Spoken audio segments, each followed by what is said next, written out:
Hallelujah. സർവശക്തനായ ദൈവത്തിൻ്റെ നാമം വാഴ്ത്തപ്പെടട്ടെ. പൂർവപിതാവായ യോസേഫിൻ്റെ അനുഭവം. യോസേഫ് ഒരു സ്വപ്നം കാണുന്നു. സ്വപ്നം ദൈവം നിറവേറ്റുന്നു.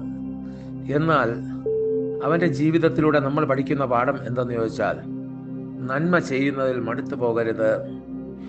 മടുത്തു പോകാഞ്ഞാൽ തക്ക സമയത്ത് നമുക്ക് പ്രതിഫലം ലഭിക്കും. പ്രാർത്ഥനയിൽ മടുക്കരുത്. നമ്മൾ ദൈവത്തോടുള്ള ഭക്തിയിലും പ്രാർത്ഥനയിലും ഒരിക്കലും മടുക്കാതെ നമ്മൾ മുന്നോട്ട് പോയാൽ നമുക്ക് ജീവിതത്തിൽ പ്രതിഫലം ദൈവം തരും. നമ്മൾ അപമാനത്തെ അലക്ഷ്യമാക്കിക്കൊണ്ട് ആ പ്രതിഫലത്തിലേക്ക് നമ്മൾ കണ്ണു നട്ട് മുമ്പോട്ട് തന്നെ പോകണം. അപ്പോൾ ദൈവം തക്ക സമയത്ത് നമ്മളെ ഉയർത്തും. നമ്മുടെ കാത്തിരിപ്പിന് പ്രതിഫലമുണ്ടാകും. നിന്നയ്ക്ക് പകരം ഇരട്ടിമാനം നമുക്ക് ലഭിക്കും. സർവശക്തനായ ദൈവം എല്ലാവരെയും അനുഗ്രഹിക്കട്ടെ. ആമേൻ.